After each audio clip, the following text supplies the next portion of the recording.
Surprise. Diwakar जी ने कमरे में घुसते ही कहा, सरप्राइज? क्या सरप्राइज है पापा? प्रकाश उत्सुकता से बोला। प्रकाश और रिया, ये लो पास वाली सोसाइटी में 2 BHK फ्लैट तुम्हारे लिए। व्हाट? ये आप क्या कह रहे हैं पापा? हमारे लिए अलग से फ्लैट? हम यहाँ खुश हैं पापा। क्यों रिया? हाँ पापा, प्रकाश सही कह रहे हैं, मुझे यहाँ कोई दिक्कत नहीं है, रिया बोली। इससे पहले दिवाकर जी कुछ बोलते, प्रकाश बीच में ही बोल पड़ा, और पापा, हर माँ बाप चाहते हैं कि उनकी औलाद उनके पास रहे, तो आपको ये अलग फ्लैट वाली बात क्यों पसंद आई? और इतने पैसे कहाँ से आए आपके पास? बेटा, बात ऐसी है, मैंने तुम्हारी शादी के लिए कुछ पैसे जोड़ कर रखे थे। तुम हमारे इकलौते बेटे जो ठहरे, बड़े अरमान थे तुम्हारी शादी में, ऐसा करेंगे वैसा करेंगे, लेकिन कुछ भी नहीं कर पाए। तुमने लव मैरिज जो कर ली, तो शादी के तामझाम में होने वाला मेरा सारा खर्चा बच ही गया। उसी से तुम दोनों के लिए एक फ़्लैट बुक करा दिया। अब तुम दोनों की जॉब है, सैलरी भी अच्छी खासी है, कुछ सालों की EMI है जिसे तुम दोनों आसानी से भर सकते हो। कल को तुम्हारे बच्चे होंगे तो उनके भविष्य के लिए अपना मकान होना बड़ी बात होगी। लो संभालो ये फ्लैट के पेपर्स। कहकर दिवाकर जी ने पेपर्स प्रकाश और रिया को थमा दिए। दोनों ने पहले तो नानुकुर की, मगर जब दिवाकर जिद पर अड़े रहे तो उनको अलग फ्लैट में रहने के लिए मानना ही पड़ा। वो अपना सामान लेकर पास वाली सोसाइटी में शिफ्ट हो गए। उसी रात माधुरी दिवाकर से बोली, एक बात पूछूं? हाँ पूछो ना माधुरी। ये अलग फ्लैट दिलाने की बात आपके दिमाग में कैसे आई? मेरा मतलब, आप तो प्रकाश से तब भी नाराज़ नहीं हुए थे जब वह बिना बताए शादी करके आ गया था, फिर आज बहू बेटे को खुद से दूर करने की बात कुछ अटपटी सी लग रही है। माधुरी, मेरी बात अटपटी है मगर बात बड़ी गहरी है। जानती हो, बचपन से तुमने प्रकाश की हर इच्छा को पूरा किया, उसकी खुशी के लिए कई बार उसकी गलत जिद भी पूरी करने की कोशिश की। इससे वह थोड़ा जिद्दी सा हो गया है, अपनी मनमर्जी करना आदत बन गई है उसकी।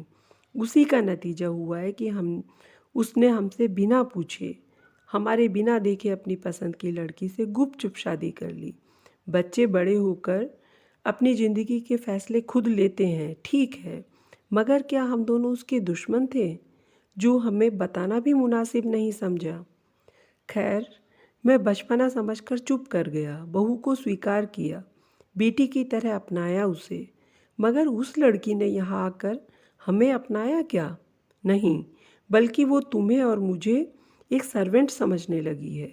खुद से कभी चाय तक बनाकर नहीं पिलाई, बस तुमसे ही फरमाइश करती रहती है, मम्मी आज राजमा चावल बना दो, आज आलू गोभी, कभी ये कभी वो। और वो नालायक प्रकाश, उसे भी शायद हम दोनों नौकर ही लगने लगे थे। तुम पूरे दिन घर के काम में ही उलझी रहती हो, बच्चों के प्यार की वजह से। अब हम बूढ़े हो रहे हैं माधुरी, और बुढ़ापे में हर माँ बाप अपने बेटे बहुओं से उम्मीद करते हैं कि वो उनके साथ जिएं, उनका ख्याल रखें।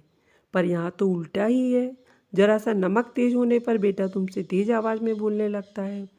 याद है उस दिन बहू ने कैसे एकदम से टीवी बंद कर दिया था, बिजली का बिल ज़्यादा आएगा कहकर। अरे, अपने घर में टीवी पर मनपसंद प्रोग्राम नहीं देख सकते क्या हम? मुझे तुम्हारे लिए बहुत बुरा लगा था उस दिन। मैंने उसे समझाया तो बोली, पापा घर खर्च हम चलाते हैं, बजट से ही चलना होगा।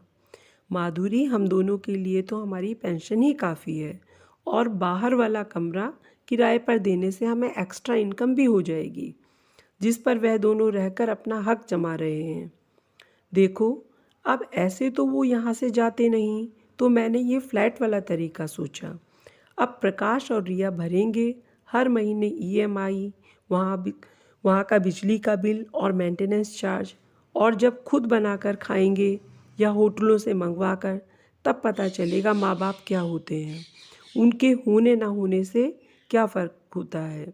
मगर ये सब करना ज़रूरी था क्या? उदास मन से माधुरी बोली। जब मरीज़ डायबिटीज़ का हो तो उसे करेले का जूस देकर ठीक किया जाता है, मीठी मीठी जलेबी नहीं देते। और वैसे भी कहीं दूर नहीं भेजा उन्हें, पास की सोसाइटी में रहेंगे वो, हम उनसे दूर नहीं हैं। कल यदि वह अपनी गलतियों से सीखकर हमारे साथ रहना चाहेंगे तो कुछ शर्तों के साथ उन्हें इसी घर में रख भी लेंगे। और यदि वे अपने स्वभाव में बदलाव नहीं करते तो? माधुरी ने प्रश्न दागते हुए कहा। तो हम दोनों तो हैं ना, पहले भी थे, आज भी हैं, साथ खाएंगे, साथ रहेंगे, मगर स्वाभिमान के साथ। इस बार दिवाकर जी के साथ माधुरी भी मुस्कुरा उठी थी। उनकी ममता निश्चिंत और बेफिक्र जो थी। ऐसे ही भावुक रचनाओं के लिए चैनल सब्सक्राइब करें। धन्यवाद।